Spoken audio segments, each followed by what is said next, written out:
وأول وقت المغرب اذا غربت الشمس وآخر وقتها ما لم تغب الشفق۔ نماز کے اوقات کے بارے میں بیان چل رہا تھا۔ ظہر کا وقت آیا تھا کہ ظہر کا وقت شروع ہوتا ہے جب سورج ڈھلنا شروع ہو جائے، اور اس کا وقت رہتا ہے جب ہر چیز کا سایہ، امام ابو حنیفہ رحمۃ اللہ علیہ کے نزدیک جب ہر چیز کا سایہ ڈبل ہو جائے تب تک ظہر کا وقت رہتا ہے،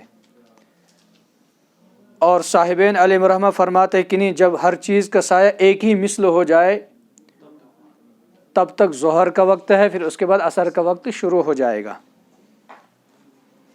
اب ظاہر سی بات ہے، امام ابو حنیفہ رحمۃ اللہ علیہ کے نزدیک دونوں قولوں کے مطابق ان کے نزدیک جب ہر چیز کا سایہ ڈبل ہو جائے گا اور وہ ختم ہو جائے گا تو عصر کا وقت شروع ہو جائے گا، اور صاحبین فرماتے کہ نہیں، جب ہر چیز کا سایہ اسی کے ایک مثل ہو جائے تو ظہر کا وقت باقی رہے گا اور عصر کا وقت کیا ہو جائے گا، ظہر کا وقت ختم ہو جائے گا، عصر کا وقت شروع ہو جائے گا۔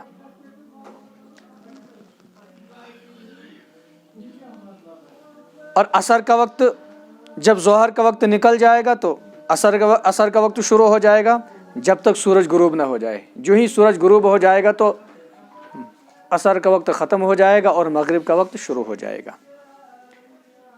اب یہاں سے فرما رہے ہیں وہ اول وقت المغرب، اور مغرب کا اول وقت، اذا غربت الشمس، جب سورج غروب ہو جائے۔ یہ فرما رہے ہیں جب سورج غروب ہو جائے گا تو مغرب کا وقت کیا ہو جائے گا، شروع ہو جائے گا۔ تو اس میں تو کسی کا کوئی اختلاف نہیں ہے۔ اب مغرب کا وقت اول وقت یہ ہے کہ سورج غروب ہو جائے، وآخر وقتها، اور اس کا آخری وقت، ما لم تغب الشفق، جب تک شفق غائب نہ ہو جائے، جب تک شفق غائب نہ ہو جائے۔ ترجمہ دیکھیں، وآخر وقتها، اور مغرب کا آخری وقت، ما لم تغب الشفق، جب تک شفق غائب نہ ہو جائے۔ شفق کہتے ہیں سرخی۔ دیکھیں، ایک ہے شفق احمر اور ایک ہے شفق ابیض۔ شفق احمر کا مطلب یہ ہے کہ سرخی، اور ابیض کا مطلب یہ ہے کہ سفیدی۔ جب سورج غروب ہو جاتا ہے تو اس کے کچھ سورج غروب ہو جاتا ہے اور کافی دیر کے بعد جو ہے آسمان پر جو ہوتی ہے وہ ایک شفق احمر یعنی سرخی سی ظاہر ہوتی ہے آسمان میں۔ غروب شمس جہاں پر سورج غروب ہوتا ہے اس طرف سرخی ہوتی ہے، اور آسمان جو ہوتا ہے وہ سرخ دکھائی دیتا ہے۔ اس کو کہیں گے شفق احمر۔ پھر جب یہ سرخی ختم ہو جاتی ہے تو پھر اسی کنارے کی طرف جہاں پر یہ سرخی تھی وہاں پر سفیدی ظاہر ہو جاتی ہے، اس کو کہیں گے شفق ابیض۔ یہ تو سردیوں کے موسم میں تو اس کا مشاہدہ کرنا مشکل ہے، جب گرمیوں کا موسم ہوتا ہے تو اس کا مشاہدہ آرام سے ہو سکتا ہے، اور خاص طور پر جب پہاڑی علاقہ ہوتا ہے وہاں پر ان چیزوں کا مشاہدہ بہت جلدی ہوتا ہے اور اکثر ہوتا ہے، بالمقابل جہاں پر ایریا جو ہے وہ پلین ہو، اس کے پہاڑ جو ہیں وہ دور دراز ہوں تو وہاں پر اس کا مشاہدہ کم ہوتا ہے۔ اور اگر مشاہدہ ہو بھی گیا جہاں پر پلین ایریا ہوگا تو وہاں پر پھر موسم بالکل صاف ہونا چاہیے، دھند وغیرہ نہیں ہونی چاہیے، پھر یہ شفق ابیض اور شفق احمر دکھائی دیتی ہے۔ تو اب جب سورج غروب ہو جائے گا، غروب ہوتے وقت کچھ گزر جائے گا، تقریباً آدھا یا پون یا 1 گھنٹے کے بعد، تو پھر جو ہے ایک سرخی آ جاتی ہے آسمان کے کنارے پر جہاں پر سورج غروب ہو گیا تھا، اس سرخی کے بعد جو ہے پھر سفیدی آ جاتی ہے۔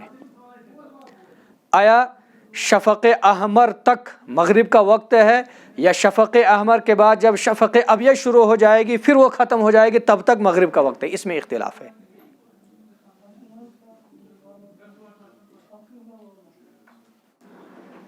جب شفق احمر شروع ہو جائے گی، شفق احمر تک مغرب کا وقت ہے، یا شفق احمر ختم ہونے کے بعد جب شفق ابیض آ جائے گی، سفیدی آ جائے گی، پھر وہ بھی ختم ہو جائے گی، کیا سفیدی کے ختم ہونے تک مغرب کا وقت ہے، یا یہ سرخی ختم ہونے تک مغرب کا وقت ہے، کب تک ہے؟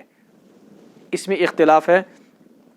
امام ابو حنیفہ رحمۃ اللہ علیہ فرماتے ہیں جب سورج غروب ہو جاتا ہے اور 1 گھنٹے کے بعد جو ہے شفق احمر آتی ہے، سرخی آتی ہے، وہ جب سرخی ختم ہو جاتی ہے پھر اس کے بعد سفیدی آتی ہے. جب وہ سفیدی ختم ہو جائے گی تو سمجھ لینا چاہیے کہ مغرب کا وقت ختم ہو گیا، اب عشاء کا وقت شروع ہو گیا. شفق ابیض، شفق کے معنی ہیں روشنی. شفق یشفق، شفقن کے معنی ہے ٹوٹنا، توڑنا، مراد اس سے ہے روشنی. شفق تو اب سفیدی تک رہے گا امام ابو حنیفہ رحمۃ اللہ علیہ کے نزدیک، لیکن صاحبین فرماتے کہ نہیں، جب وہ شفق احمر جو سرخی جو ظاہر ہوتی ہے تو تب تک جو ہے مغرب کا وقت ہے، اس کے بعد جو ہے مغرب کا وقت ختم ہو جائے گا اور عشاء کا وقت کیا ہو جائے گا، شروع ہو جائے گا. اب شفق سے کیا مراد ہے؟ شفق سے مراد ہے سفیدی. امام ابو حنیفہ رحمۃ اللہ فرماتے ہیں کہ بھائی شفق سے مراد ہے سفیدی، اور صاحبین فرماتے ہیں کہ شفق سے مراد ہے سرخی. جی ان میں زیادہ نہیں رہتا، 15-20 منٹ تک رہتا ہوگا تو بس، 15-20-25 منٹ تک زیادہ سے زیادہ نہیں رہتا ہے. اچھا، وہ آخر وقت یہاں، اور مغرب کا آخری وقت معلوم تغیب الشفق، جب تک شفق غائب نہ ہو جائے. وَهُوَ الْبِيَاضُ الَّذِي يُرَى فِي الْأُفُقِ بَعْدَ الْحُمْرَةِ عِنْدَ أَبِي حَنِيفَةَ رَحِمَهُ اللَّهُ تَعَالَى. وَقَالَ أَبُو يُوسُف وَمُحَمَّدُ رَحِمَهُمُ اللَّهُ تَعَالَى هُوَ الْحُمْرَةُ. شفق کس کو کہتے ہیں؟ وَهُوَ الْبِيَاضُ الَّذِي، اور وہ سفیدی ہے، يُرَى فِي الْأُفُقِ، جو دکھائی دیتی ہے آسمان کے کنارے میں، بعد الحمرتی، سرخی کے بعد. امام ابو حنیفہ رحمۃ اللہ علیہ کے نزدیک شفق اور وَهُوَ الْبِيَاضُ الَّذِي، اور وہ سفیدی ہے، يُرَى فِي الْأُفُقِ، افق کے معنی ہے آسمان کا کنارہ، یعنی جہاں پر سورج کیا ہوتا ہے، غروب ہوتا ہے، اور وہ سفیدی ہے جو دکھائی دیتی ہے آسمان کے کنارے میں، بعد الحمرتی، سرخی کے بعد. امام ابو حنیفہ رحمۃ اللہ علیہ کے نزدیک. وقال ابو یوسف، اور امام ابو یوسف اور امام محمد رحمۃ اللہ علیہ نے فرمایا هو الحمرۃ، شفق سے مراد ہے سرخی. وہ ہے نا اذا السماء شقت، لیکن نہیں، تو شفق یشفق کے معنی یہ کہیں گے اس کا ظاہر ہونا ہے. شفق یشفق کے معنی ظاہر ہونا، پھاڑ کے روشنی نکلنا، ظاہر ہونا، یا توڑنا بھی مراد ہے کہ جب رات کا اندھیرا ختم ہو جاتا ہے اور شفق ظاہر ہو جاتی ہے تو اس کا مطلب ہے اس نے رات کے اندھیرے کو توڑ دیا. تو لغوی معنی توڑنے کے بھی آتے ہیں اس کے، اور ظاہر ہونے کے بھی آتے ہیں اس کی. تو اب امام ابو حنیفہ رحمۃ اللہ علیہ کے نزدیک تو شفق سے مراد ہے سفیدی، اور صاحبین شفق سے مراد ہے سرخی. تو اب جو ہے پہلے سرخی آتی ہے، بعد میں سفیدی آتی ہے. تو مغرب کا وقت جو رہے گا صاحبین کے نزدیک سرخی تک رہے گا، سرخی جو ہی ختم ہو گئی تو مغرب کا وقت بھی ختم ہو گیا. اور امام ابو حنیفہ رحمۃ اللہ فرماتے ہیں کہ نہیں، شفق سے مراد ہے سفیدی. جب سفیدی آئے گی وہ ختم ہو جائے گی، جو ہی ختم ہو جائے گی سفیدی تو مغرب کا وقت کیا ہو جائے گا، ختم ہو جائے گا، اور عشاء کا وقت شروع ہو جائے گا. وہ آخر وقت یہاں، اور مغرب کا آخری وقت معلوم تغیب الشفق، جب تک شفق غائب نہ ہو جائے. شفق کس کو کہتے ہیں؟ وَهُوَ الْبِيَاضُ الَّذِي يُرَى فِي الْأُفُقِ، اور وہ سفیدی ہے جو دکھائی دیتی ہے آسمان کے کنارے میں، افق کے معنی کنارہ، بعد الحمرۃ، سرخی کے بعد. عند ابی حنیفہ رحمہ اللہ تعالی، امام ابو حنیفہ رحمۃ اللہ علیہ کے نزدیک. اور امام ابو یوسف اور امام محمد علیہم الرحمہ فرماتے ہیں هو الحمرۃ، شفق سے مراد ہے سرخی، شفق سے مراد ہے سرخی. اب اگر کوئی کہے گا کہ شفق کے لغوی معنی کیا ہیں، تو آپ کہہ سکتے ہیں کہ شفق کے لغوی معنی ہے ظاہر ہونے کے بھی، شفق کے لغوی معنی ہے پھاڑنے کی بھی، شفق کے لغوی معنی ہے کہ بھائی کسی چیز کو پھاڑ کر ظاہر ہو جانا، روشن کرنا، یہ شفق کے لغوی معنی ہے. اور اصطلاحی معنی شفق کے کیا ہوں گے؟ اصطلاحی معنی شفق کے یہ ہوں گے کہ وہ سرخی ہوتی ہے یا سفیدی ہوتی ہے جو آسمان کے کنارے پر ظاہر ہوتی ہے. وہ اول وقت العشاء، اور عشاء کا اول وقت، اذا غاب الشفق، جب شفق غائب ہو جائے.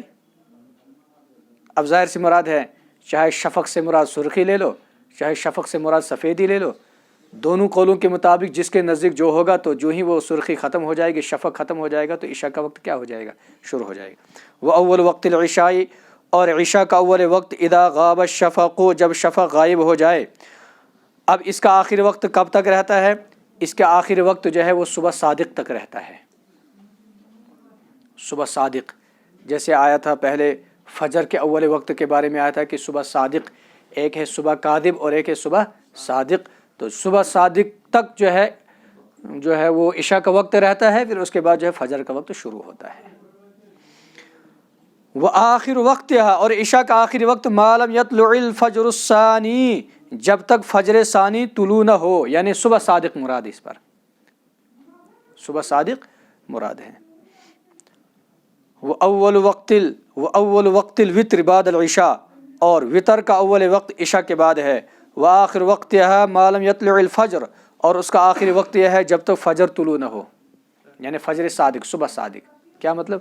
یعنی اگر کوئی آدمی جو ہے یہ وطر کی نماز کو مؤخر کر کے پڑھنا چاہے، فرض کو پڑھ لے گا اور سنتیں بھی ادا کر لے گا، اور چاہے گا کہ میں بعد میں وطر کی نمازیں پڑھ لوں گا، تو صبح صادق تک وطر کی نماز پڑھ سکتا ہے۔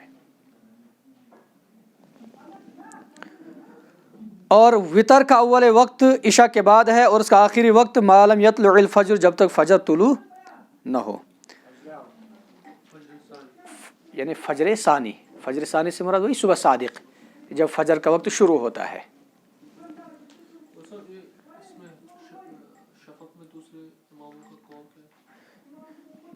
صاحبین کا قول یہ ہے کہ شفق سے مراد ہے سرخی، نہیں ان کا نہیں ہے، اس میں نہیں کوئی اختلاف نہیں، بس وہ امام ابو حنیفہ رحمۃ اللہ علیہ کے ساتھ ہے۔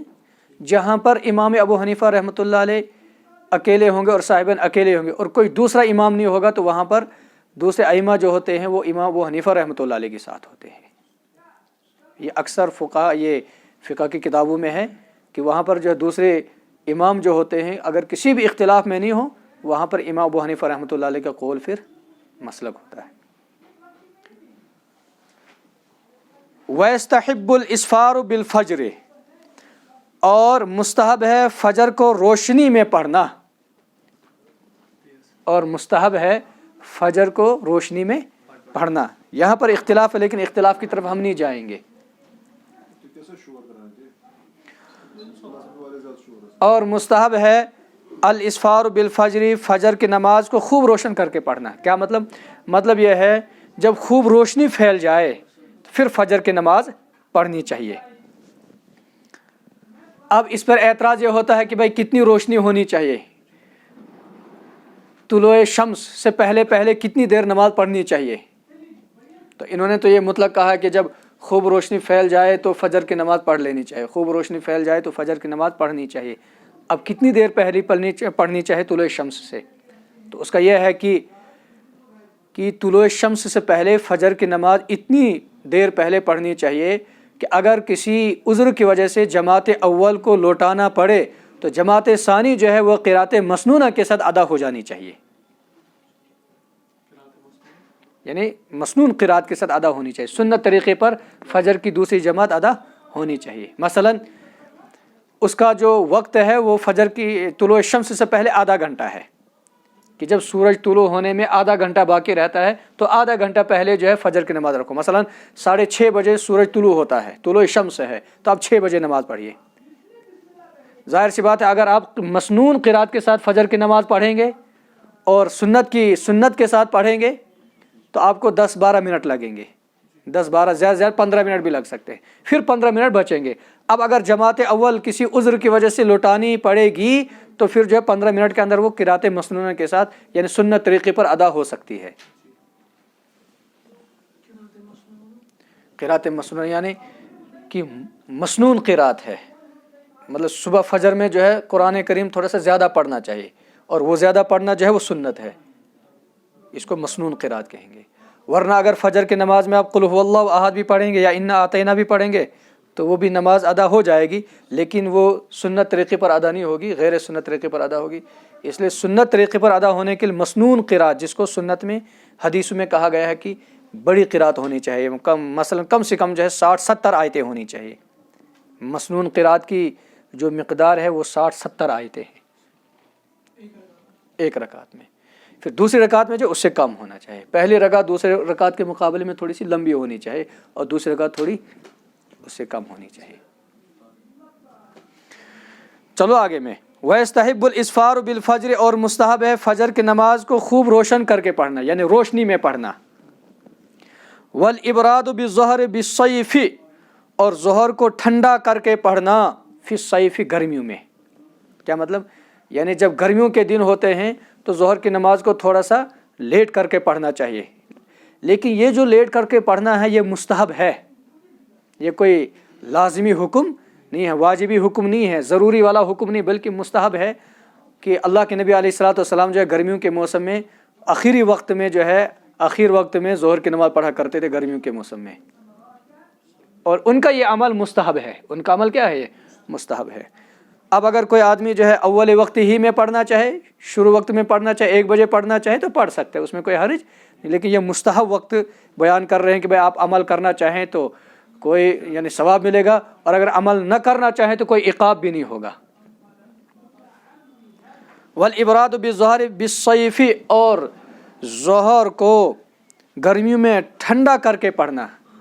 اب ٹھنڈا کر کے کیوں کہا؟ اس لیے کہ بھائی ظہر کا وقت مثال کے طور پر 4 بجے تک ہوتا ہے بڑے دنوں میں, ہم یہی مان مثال کے طور پر 4 بجے تک ہوتا ہے, تو 1, 1.5, 2, 2.5 بجے زبردست گرمی ہوتی ہے. تو اب جب 3 بج جاتے ہیں تو وہ گرمی کیا ہو جاتی ہے؟ تھوڑی سی کم ہو جاتی ہے. تو جب گرمی کم ہو جاتی ہے تو ٹھنڈک سی محسوس ہوتی ہے, اس لیے کہا کہ ٹھنڈا کر کے پڑھنا. جیسے مدارس میں جو ہے گرمیوں کے موسم میں جو ہے 2:45-3 بجے بھی جماعت ہوتی ہے, اور تب تک جو ہے 11 بجے چھٹی ہوتی ہے, کھانا کھاتے ہیں بچے اور کھانا کھا کر پھر سو جاتے ہیں, 2:30-3 تک سو جاتے ہیں, پھر اٹھ کر نماز پڑھتے ہیں. یہ ہے مستحب وقت گرمیوں میں. اور ٹھنڈا کر کے پڑھنا ظہر کی نماز کو گرمیوں میں, یعنی مؤخر کرنا ہے. ٹھنڈا کر کے مطلب یہ ہے کہ بھائی مؤخر کرنی ہے ظہر کی نماز. وَتَقْدِيمُهَا فِي الشِّتَاءِ اور ظہر کی نماز کو پہلے پڑھنا جاڑے کے موسم میں یعنی سردیوں میں. سردیوں میں ظہر کی نماز کیا ہونی چاہیے؟ جلدی ہونی چاہیے. یہ مستحب وقت ہے. چلے آگے. وَتَأْخِيرُ الْعَصْرِ مَا لَمْ تَتَغَيَّرِ الشَّمْسُ اور عصر کو مؤخر کرنا جب تک سورج متغیر نہ ہو. عصر کو مؤخر کرنا جب تک سورج متغیر نہ ہو یہ مستحب ہے, کوئی لازم ضروری نہیں ہے. اب یہ ہے کہ بھئی عصر کو مؤخر کیوں کرنا ہے؟ تو اس کا جواب یہ ہے کہ چونکہ عصر کی نماز کے بعد نفل نماز پڑھنا درست نہیں ہے, شرعاً مشروع نہیں ہے. تو اب یہ کہہ رہے ہیں کہ عصر کی نماز کو اس لیے مؤخر کرنا ہے تاکہ عصر سے پہلے جو وقت ہے اس کو آدمی نوافل کے اندر گزارے گا. اس کو آدمی کس کے اندر گزارے گا؟ تو عصر کا جو وقت ہے اول وقت جو ہے وہ نوافل کے اندر آدمی گزارے گا. تو نوافل میں گزارنے کے لیے فرمایا کہ بھائی عصر کی نماز کو مؤخر کرنا مستحب ہے. لیکن یہ کہیں کہیں پر چلنے والا قول ہے, مستحب والا قول ہے, ہر جگہ نہیں ہے. اگر کوئی آدمی جو ہے کہیں 2-3 آدمی جو ہیں وہ متفق ہیں اور سوچتے ہیں کہ بھائی ہم نفل نماز پڑھنا چاہیں گے, اور یہ انہوں نے مشورہ کر لیا کہ بھائی ہم آخری وقت میں عصر کی نماز پڑھنے, تو وہ آدمی کر سکتے ہیں. لیکن جہاں پر جماعت کا وقت طے ہوگا تو وہاں پر یہ کرنا درست نہیں ہوگا. وتاخیر العصر اور عصر کو مؤخر کرنا ما لم تتغیر الشمس جب تک سورج متغیر نہ ہو. لیکن سورج اتنا متغیر بھی نہیں ہونا چاہیے کہ بھائی پھر مکروہ وقت داخل ہو جائے مغرب سے پہلے. اتنا بھی تغیر نہیں سورج کے اندر آنا چاہے کہ بھائی مکروہ کا وقت داخل ہو کر مغرب کا وقت شروع ہو جائے. اتنا بھی تغیر نہیں ہونا, اتنی بھی تاخیر نہیں کرنی ہے. وتاخیر العصر اور عصر کو مؤخر کرنا ما لم تتغیر الشمس جب تک سورج متغیر نہ ہو. وتعجیل المغرب اور مغرب کی نماز کو جلدی پڑھنا مستحب ہے. مغرب کی نماز کو جلدی پڑھنا مستحب ہے. مستحب بھی ہے اور مغرب کی نماز کا جو طریقہ ہے یہ مسنون بھی ہے. اور مغرب کی نماز کو تھوڑا مؤخر کر لینا یہ یہود و نصارہ کے ساتھ تشبیہ ہو جائے گی اس لیے مغرب کی نماز کو جو ہی نماز ہو یہ اذان ہو جائے، اذان کے بعد جو ہے 1-2 منٹ کا فاصلہ ہونا چاہیے، پھر اس کے بعد مغرب کی نماز کیا کرنی چاہیے، ادا کرنی چاہیے۔ اب یہ ہے کہ بھائی مغرب کی نماز کو کتنا جلدی پڑھنا ہے، تو اس کا جواب یہ ہے جب امام جتنی دیر تک امام اپنے کمرے سے محراب تک پہنچے گا اتنی دیر جو ہے رکنا ہے، پھر اس کے بعد جماعت کھڑی کرنی ہے۔ جتنی دیر امام جو ہے اپنے کمرے سے محراب تک آ جائے گا تو اتنی دیر جو ہے مغرب کی اذان اور مغرب کی نماز میں وقفہ ہونا چاہیے، اس سے زیادہ نہیں ہونا چاہیے۔ ہاں وہ تو الگ ہے پھر مسئلہ، اس کے لیے گنجائش نکل سکتی ہے، لیکن یہ تو مستحب وقت بیان کر رہے ہیں، کوئی لازمی وقت نہیں ہے۔ لیکن اتنی بھی تاخیر پھر مغرب میں نہیں کرنی چاہیے کہ بھئی یہود و نصارہ کے ساتھ ہماری کیا ہو جائے، مشابہت ہو جائے، کیونکہ وہ یہود و نصارہ مغرب کی اذان میں اور مغرب کی نماز میں بہت زیادہ فاصلہ رکھا کرتے تھے، مغرب کی نماز کو مؤخر کیا کرتے تھے۔ وتعجیل المغرب، اور مغرب کی نماز کو جلدی پڑھنا۔ وتاخیر العشاء الی ما قبل ثلث اللیل، اور عشاء کو مؤخر کرنا رات کے تہائی حصے سے پہلے تک، رات کے تہائی حصے کے پہلے تک، یعنی رات کے آخری پہر تک، آخری پہر تک ہم کیا کر سکتے ہیں، عشاء کی نماز پڑھ سکتے ہیں، مؤخر کر سکتے ہیں، تب تک پڑھ سکتے ہیں۔ بلکہ یہاں پر انہوں نے کہا کہ الی ما قبل ثلث اللیل، رات کے آخری پہر تک یا رات کے تہائی حصے سے پہلے تک۔ تہائی مطلب یہ ہے کہ بھائی اگر ہم رات کو 3 حصے کر لیں گے تو تہائی سے پہلے تک عشاء کا کیا ہے، یہ وقت ہے۔ لیکن صحیح قول یہ ہے کہ عشاء کا وقت جو ہے صبح صادق تک ہے، پڑھ سکتے ہیں ہم، صبح صادق سے پہلے عشاء کی نماز پڑھ سکتے ہیں۔ اب انہوں نے یہاں پر الی ما قبل ثلث اللیل اس لیے کہا کہ کہیں ایسا نہ ہو کہ آدمی جو ہے زیادہ مؤخر کر کے جو ہے پھر فجر کی نماز کا وقت شروع ہو جائے گی اور عشاء کی نماز کیا ہو جائے گی، قضا ہو جائے گی۔ اس لیے رات کے آخری پہر تک عشاء کی نماز پڑھ سکتے ہیں۔ وَيَسْتَحِبُّ فِي الْوِتْرِ لِمَنْ يَعْلَفَ صَلَاةَ اللَّيْلِ أَنْ يُؤَخِّرَ الْوِتْرَ إِلَى آخِرِ اللَّيْلِ۔ اب زبانی مسئلہ کیا ہے؟ زبانی مسئلہ یہ ہے کہ اگر کوئی آدمی تہجد گزار ہو، تہجد کا پابند ہو، اور وہ یہ سوچتا ہو کہ میں صبح تہجد میں جاگ سکتا ہوں تو پھر اور وتر کو میں اسی وقت پڑھ لوں گا، تو اس آدمی کے لیے مستحب یہ ہے کہ بھائی وتر کی نماز کو مؤخر کرے، جب صبح تہجد کی نماز پڑھ لے گا تو تہجد کی نماز کے ساتھ کیا کر لے گا، پھر وتر بھی پڑھ لے گا۔ لیکن یہ اس آدمی کے لیے ہے جس کو تہجد کے وقت اٹھنے کا کیا ہو، پورا یقین ہو، بھروسہ ہو۔